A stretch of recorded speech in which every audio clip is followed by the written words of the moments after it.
북이천의 김민수 선생입니다. 자, 6월 서울 지역은 보지 않았죠. 이제 경기도만 봤는데 일단 그래도 저희가 짚고 넘어가긴 해야 하니까 한번 이제 풀어보는 것이 좋을 것 같습니다. 근데 고2라면 고2 것만 풀어보는 것이 아니라 고3 모의고사도 함께 풀어볼 필요가 있을 거라고 생각을 합니다. 그 이유는 6월 모의고사는 평가원 모의고사예요. 근데 이제 그 평가원 모의고사가 수능의 방향을 제시해주는 그런 역할을 하는 거죠. 근데 이번 평가원 모의고사가 예전과는 다르게 좀 많이 바뀌었어요. 그래서 그러한 것들을 고2 학생들도 접해볼 필요가 있습니다. 하지만 그런 고3 모의고사가 변형된 것에 비해서 고2 모의고사는 그렇게 딱히 이제 예전과 비슷한 유형으로 이제 출제가 된 경향이 있습니다. 그렇기 때문에 더더욱 고3 모의고사를 좀 풀어봐야 할 것이고요. 고2 모의고사를 풀어보는 이유는 같은 고2 학년들 사이에서 내 실력이 어느 정도인가를 파악하는 것이 돼야 될 것이고, 고3 모의고사를 풀어보는 것은 앞으로의 수능 경향이 어떻게 바뀔 것인지를 파악하는 그런 것이 돼야 될 겁니다. 자, 그러면 저랑은 이제 화법과 작문 1번부터 10번까지를 볼 텐데요. 그럼 바로 보도록 하겠습니다.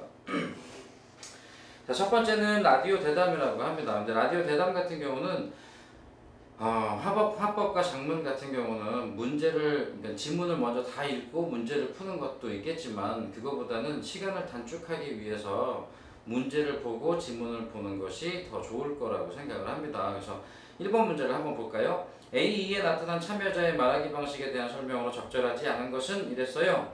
근데 A부터 E까지 보면은 지문 속에 다 나눠져 있어요. 그러면은 이거는 지문을 읽으면서 바로바로 풀 수 있다고 볼 수 있겠죠. 그 다음에 2번 같은 경우는 마지막에 대한 내용입니다. 그러면 지문을 다 읽고 나면 자연스럽게 답이 떠오를 수 있게끔 되겠죠. 그러면 한번 보도록 하죠. 지문을 다 읽는 것이 아니라 요약적으로 이제 보도록 하겠습니다. 자, 진행자가 전통 문화를 통해 조상들의 지혜를 살펴보고 우리 삶 속에서 그 의미를 생각해 보고자 마련한 전통 문화를 찾아서 시간입니다. 오늘은 전통문화 연구가 김땡땡 박사님을 모시고 우리나라의 절기와 이와 관련된 속담을 알아보겠습니다. 박사님 안녕하세요 라고 하면서 시작을 하죠. 지금 1번 문제를 봅시다. 1번에 1번 보면 진행자는 대담이 지니는 의의를 밝히고 주요 화제를 소개한다 라고 했어요. 전통 문화를 찾아서 시간입니다. 절기와 관련된 속담을 알아보겠습니다. 또 그 의미를 생각해 보고자 이러고 나왔어요. 의 나왔고요. 주요 화제 나왔죠. 그러면 1번은 맞는 말이네요. B를 볼까요? 먼저 청취자들을 위해 절기에 대해 설명해 주시겠습니까? 2번에 보면 청취자의 이해를 돕기 위해 질문하고 라고 돼 있죠. 그 다음에 연구가는 용어를 설명한다고 했는데 연구가의 멘트를 봅시다. 지구가 태양 주위를 1년에 360도 도는 궤도를 황도라 합니다 라고 하면서 바로 용어가 나왔죠. 그러면 2번도 맞네요. 그럼 3번 볼까요? 진행자는 연구가의 말을 재확인한다 라고 했는데 C에서 진행자의 멘트를 보면 24절기가 음력에 따른 것이 아니었군요 라고 하면서 앞에 연구가가 한 얘기를 이어받고 있어요. 그러면 이것도 맞고요. 뒤에 또 봐야겠죠. C에서 연구가는 예를 들어 잘못된 통념을 바로잡는다 라고 했는데요. 연구가는 실제로 잘못 알고 있는 분들이 많습니다. 우리가 알고 있는 입춘이나 하지, 동지 등의 절기는 음력이 아니라 모두 양력에 기초한 것입니다 라고 해서 예를 들었네요. 이것도 맞죠? 4번 진행자는 대담의 화제를 전환하고 연구가는 문헌에서 인용한 속담의 의미를 설명한다 라고 했는데요. 진행자가 뒤에서 보면 그렇군요. 이제 절기와 관련된 속담을 살펴볼까요? 라고 하면서 전환하고 있죠. 그러면 이것도 맞네요. 그 다음에 연구가 것도 봐야죠. 연구가가 하지가 지나면 발을 물고에 담그고 산다라는 속담이 있습니다 하면서 문헌에 인용한 속담의 의미를 설명하고 있네요. 이것도 맞죠. 그러면 5번이 틀렸겠네요. 왜 틀렸는가 한번 볼까요? 진행자는 연구가의 말에 의문을 제기하고 연구가는 자신의 경험에 비추어 궁금한 점을 묻는다라고 했는데 2에서 진행자를 보면 하지가 지나면 논문에 발을 담그고 농사일을 분주하게 해야 한다는 말이군요 라고 하지만 이거는 의문을 제기한 게 아니죠. 오히려 그 연구가의 말에 공감을 하고 있는 그런 내용이죠. 그래서 5번이 틀렸습니다. 자, 그럼 2번을 볼까요? 마지막에 기억 부분만 한번 보겠습니다. 선조들은 구체적 생활상이나 사례를 활용해 속담 속의 삶의 지혜와 교훈, 공동체적 가치를 담았습니다. 예를 들어 7월 7일경인 소서와 관련해 소서가 넘으면 새각시도 모를 심는다. 소서모는 지나가는 행인도 달려든다라는 속담이 있죠. 라고 하면서 모심기에 막 달려드는 이 사람 저 사람들이 막 달려드는 모습이 나타나고 있어요. 그 다음에 진행자가 뭐라 했어요? 7월 7일은 모심기에 다소 늦은 시기라고 얘기를 하고 있습니다. 요것에 초점을 맞춰서 이제 봐야 되겠죠? 그러면 2번에 보시면 가장 가에 들어갈 만한 것은 자 일단 모심기가 바빴어요. 늦어졌어. 그럼 모심기를 막 이 사람 저 사람이 가서 해야 돼요. 그럼 가장 적절한 거는 4번이 되겠죠.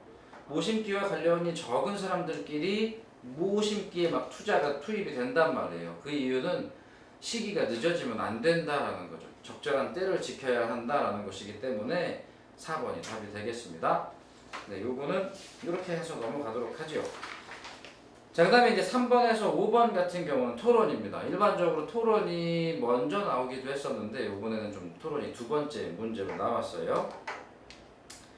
자, 사회자가 노 퀴즈 존에 대해서 이제 설명을 하고 있습니다. 일단 문제를 간단하게 한번 훑어보죠. 3번은 찬성일과 반대일의 입론에 대한 설명이라고 했으니까 찬성일, 반대일의 입론만 봐도 풀 수가 있을 거고요. 4번 같은 경우는 A, B, C, D, E에 알맞게 들어가는 것을 찾는 것인데 이것은 전체적인 토론의 내용을 좀 파악을 하고 있어야 풀겠죠. 5번 같은 경우는 가에 들어갈 수 있는 질문, 빈 공간에 들어갈 수 있는 것을 찾는 것인데 이것도 역시나 그 전체적인 내용을 좀 이해해야지만 풀 수 있을 거라고 봅니다. 그러면 이제 3번부터 보도록 하죠. 지문을 다 읽기보다는 문제를 바로 보도록 하죠. 자, 1번에서 찬성에는 전문가의 말을 인용하여 주장을 뒷받침하였다라고 했는데요. 전문가를 막 찾으면 돼요. 입론에서. 이런 문제는 지문을 다 읽는 것도 방법이긴 하지만 최대한 빠르게 훑어보고 이제 그 보기에 해당하는 것을 얼렁 집어서 찾는 것도 방법이 될 수 있습니다. 자, 1번 같은 경우는 전문가라고 했어요. 그럼 핵심 키워드는 전문가예요. 전문가를 찾으면 되죠. 그럼 찬성일에서 전문가를 막 찾았어요. 그랬더니 찬성일이 입론한 것에서 밑에서 5번째 줄 보면 변호사 땡땡땡 씨는 개인 사업장이 노키즈존을 선언하는 행위를 규제할 수 없는 직접적인 법적 기준은 없으며 공정거래법상 부당한 거래 거절 금지 조항도 사업자 간에만 적용될 뿐 사업자와 소비자 간에는 적용되지 않는다라고 말했습니다. 하면서 법적인 것에 대한 전문가죠. 변호사는 그래서 전문가를 인용했습니다. 자, 2번 봅시다. 찬성일은 사례를 들어 주장을 펼친 후 요약하며 마무리하였다라고 했는데요. 방금 전문가의 말로 마무리를 했어요. 요약하지 않았죠. 그래서 2번이 틀렸습니다. 그리고 역시나 사례를 든 부분도 없어요. 그래서 2번이 틀렸어요. 그럼 나머지는 왜 맞는지 한번 또 보죠. 3번에서 찬성일은 구체적인 수치를 사용했다고 했는데 이 문제는 상당히 이거는 찾기가 되게 쉬워요. 왜냐하면 구체적인 수치, 숫자만 얼른 찾으면 돼요. 그랬더니 찬성일의 네 번째 줄에 보면 73.3%라는 수치가 나오죠. 그거는 어떤 언론사, 신문사의 설문조사 결과였어요. 그래서 설득력을 높이는 게 되겠죠. 그 다음에 4번 같은 경우는 반대일은 부정적인 파급 효과를 거론하며 상대를 반박하였다라고 했습니다. 그럼 반대일의 입론을 또 봐야죠. 반대일의 입론을 보면 부정적인 파급 효과라고 했는데 그 여기에서 보면 소란한 아이를 방치하는 몰지각한 부모는 일부인데 모든 사람들이 권리가 침해되는 일은 없어야 하지 않겠느냐 하면서 그런 부정적인 파급 효과를 언급하고 있습니다. 4번도 맞고요. 그 다음에 반대일은 상대방의 발언의 일부를 수용한 다음 자신의 주장을 펼쳤다라고 했는데 여기에서 반대일의 첫 번째 줄에 보면 저희도 식당에서 다른 사람의 식사를 방해하는 아이들의 행동은 잘못된 것이고 하면서 인정을 하고 있습니다. 그럼 이것도 맞죠? 그래서 답이 2번입니다. 자, 그럼 4번을 또 이제 봅시다. 4번 같은 경우는 보기에서 ABCDE에 들어가는 거예요. 그러면 A부터 볼까요?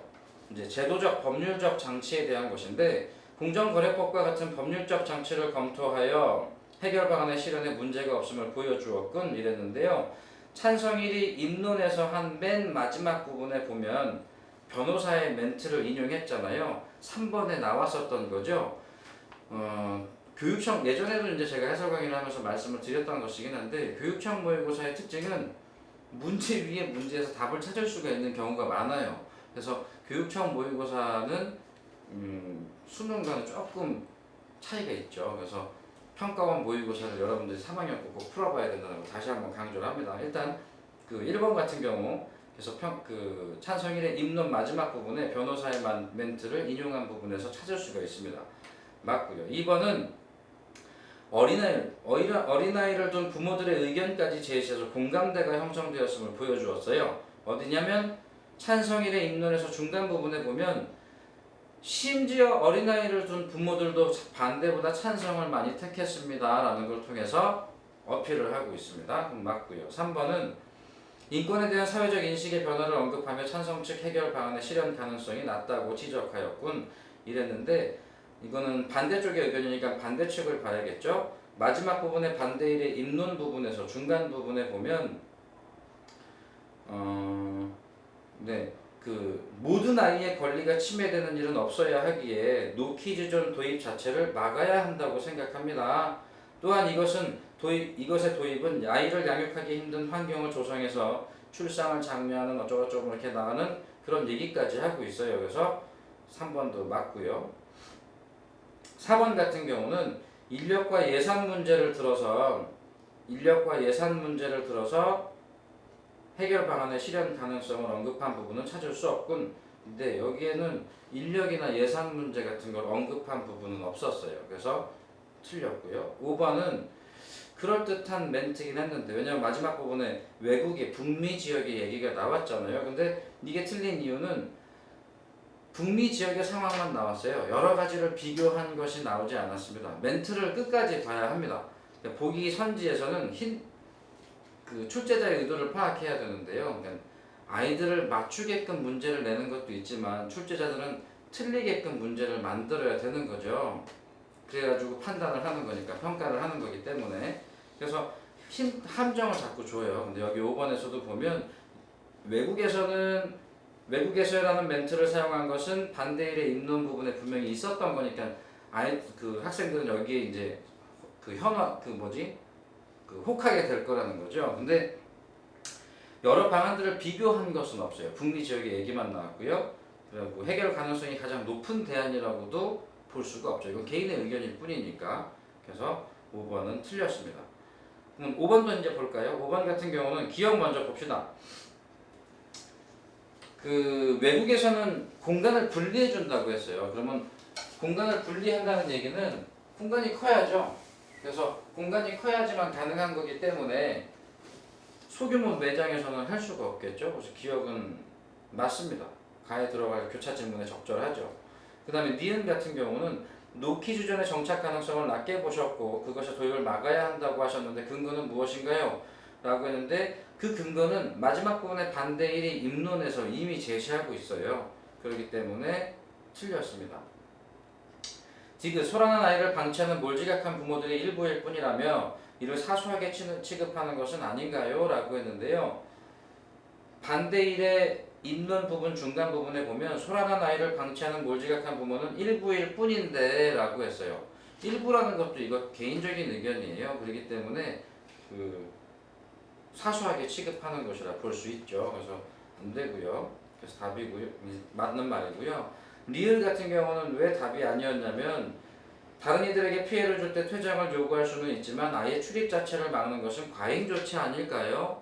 이거는 반대 측에서 해야죠. 지금 찬성 측에 들어갈 만한 의견이란 말이에요. 이건 반대 측의 의견이죠. 그래서 틀렸습니다. 그래서 답은 알맞은 것은 기억과 디귿에 해당하겠죠. 자, 그 다음에 6번과 8번 작문 문제입니다. 자, 초고에 맞게 반영된 것은 작문 계획이 초고에 맞게 반영된 것을 찾는 것인데요. 6번 같은 경우 한번 볼까요? 기억 미음 중 초고에 반영되지 않은 것은 이랬습니다. 자, 일단 기억 척도 제시라고 했는데 첫 번째 줄에 보면 일반적으로 체질량 지수가 많이 쓰인다라고 해서 비만을 규정하는 척도 같은 거 제시를 하고 있습니다. 그래서 밑에 또 나오죠. 대한비만학회에서는 BMI를 18.5에서 22.9를 표준 체중으로 18.5 미만을 저체중, 23.0 이상을 과체중, 25.0 이상을 비만으로 본다. 척도죠? 맞습니다. 그 다음에 니은 첫 번째 문단 마지막 줄에 보면 세계보건기구는 지난 1996년 비만을 21세기 신종 전염병으로 규정하기도 했다 하는 것에 대해서 비만에 대한 부정적인 견해가 나온 거고요. 디귿 부분은 어디 나왔느냐? 두 번째 문단에 보면 비만의 역설이라는 개념이 나와요. 그래서 개념 제시 맞죠? 리을 사망 위험률은 그 두 번째 문단의 맨 마지막에 보면 사망 위험률은 0.86에 머문 반면 저체중은 그 위험률이 2.24로 나타났다 해가지고 비만에 대한 사망 위험률이 제시가 되긴 했죠. 그 다음에 5번 미음 같은 경우는 비만의 역설을 반박하는 사례라고 했는데 마지막 문단 세 번째 문단은 비만의 역설을 반박한다기보다 또 다른 비만의 역설이 나온 거죠. 그래서 5번이 틀렸습니다.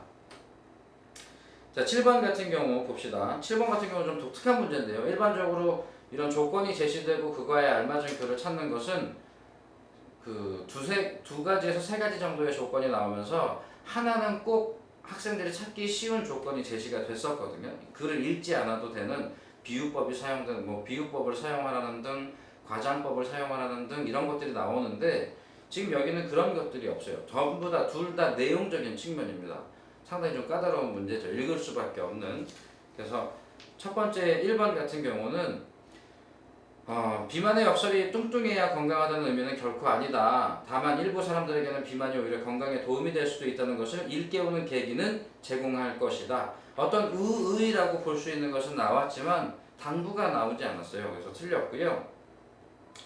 2번은 비만의 역설은 적당히 살집 있는 몸이 건강 유지에 유리하다는 사실을 부분적으로 입증한 셈이다. 의의가 나왔죠. 따라서 비만이 만병의 근원이라는 편협한 생각을 바로 잡아야 할 것이다. 당부가 나왔죠. 그럼 2번이 답이네요. 3번 비만의 역설에 담긴 의의가 물론 모든 사람들에게 좋지는 않을 것이다. 그러나 이를 계기로 적당한 수준의 식사와 깨달아야 할 것이다. 당부가 나왔죠. 의의는 없습니다. 4번은 비만의 역설은 비만에 대한 지금까지의 사회적 통념에 문제가 있음을 입증하여 준다. 의의가 나왔죠. 근데 그러나 비만의 역설을 모든 사람들에게 적용될 수 있는 것은 아님도 깨달아야 할 것이다. 이건 당부라기보다는 마지막에 당부는 당부죠. 근데 비만에 대한 인식 전환을 당부하는 게 아니라 비만의 역설이 모든 사람들에게 적용되는 건 아니다. 이건 오히려 비만의 위험을 또 생각하고 있으라는 거잖아요. 당부는 당부인데 비만의 역설에 대한 당부는 아닙니다. 그래서 틀렸고요. 5번 비만의 역설을 널리 홍보하여 스스로 자신의 건강을 챙기는 사회적 분위기를 조성해야 한다. 나아가 날씬한 몸이 건강하고 아름답다는 사회적 통념도 노력해야 할 것이다. 둘 다 조성해야 한다, 노력해야 한다, 당부죠. 의의가 없습니다. 자, 그래서 답은 7번에 2번이 되겠습니다. 자, 8번 A2를 고쳐 쓰기 위한 방안으로 적절하지 않은 것은 이랬죠. A 같은 경우는 비만을 야기하는 이랬는데요. 이게 함정이에요. 1번 같은 경우는 함정으로 이제 학생들이 많이 쓸 수 있을 것 같은데 비만을 야기하는이 아니라 목적어를 필요로 하는 것이 아니라 비만이 일으키는 이란 뜻이기 때문에 비만이 일으키는, 비만이 원인이 되는 이라는 뜻이기 때문에 비만이 주체가 돼요. 그래서 비만이라고 해줘야 합니다. 자, B 같은 경우는 앞문단과의 연결을 고려해서 그런대로 바꾼다. 그래서 근래 들어 뚱뚱한 사람이 많은 사람보다 더 오래 산다는 연구 결과가 있다고 나와 관심을 끈다. 자, 앞에서는 비만이 그러니까 굳이 쓰자면 앞에서는 비만의 문제점 같은 게 나왔어요. 근데 그 뒤에서는 뭐라고 했어요?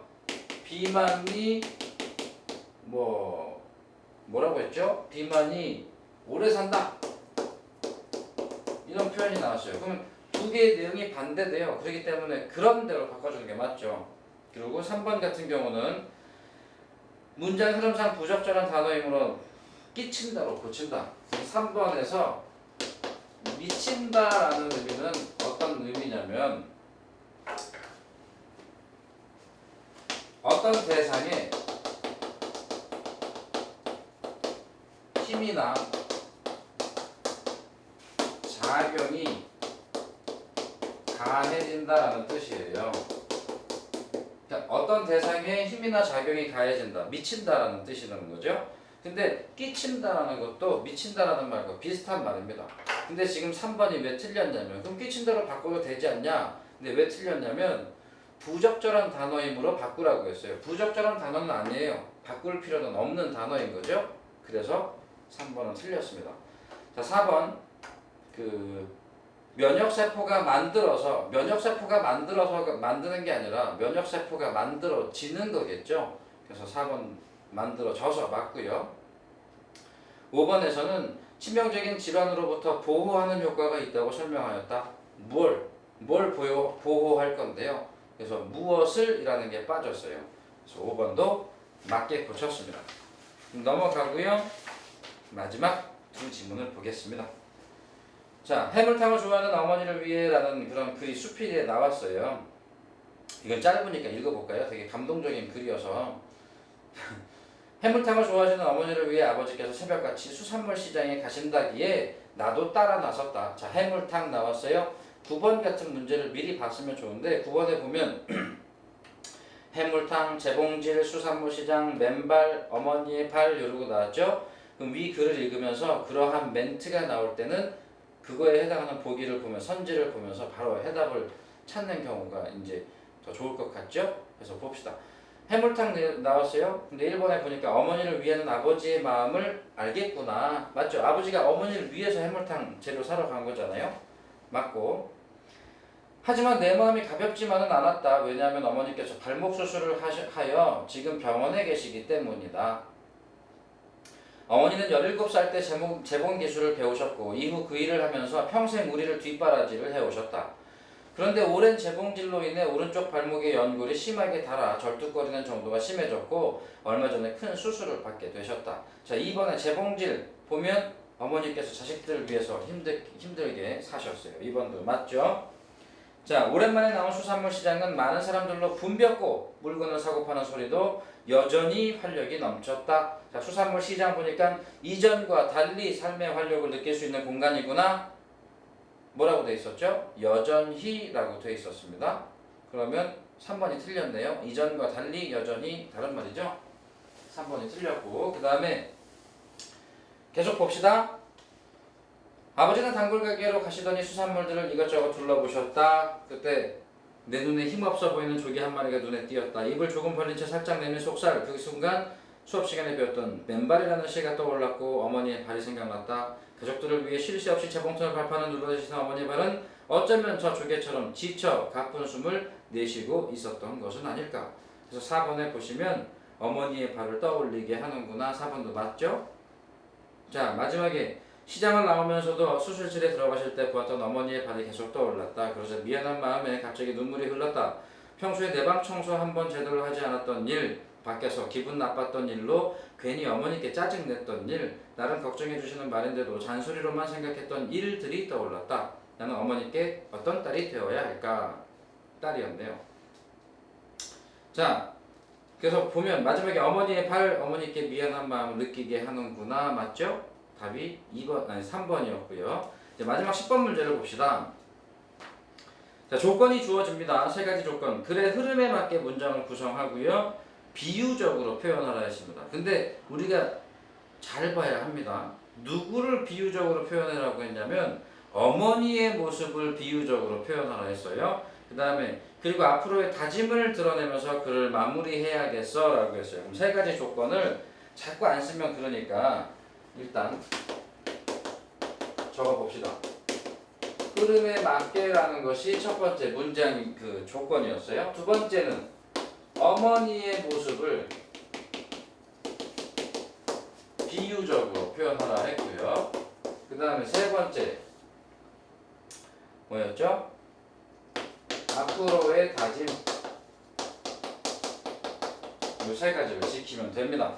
그러면 1번부터 봅시다. 항상 자식을 위해 희생하시는 어머니의 마음을 되새기며 더 효도하는 자식으로 거듭나야겠다. 뭐뭐처럼 어쩌고저쩌고 이런 비유적인 표현이 없어요. 틀렸고 2번 고생하시는 어머니를 위해서라도 더 힘없는 조개처럼 축 처진 모습을 보이지 않아야겠다 라고 했습니다.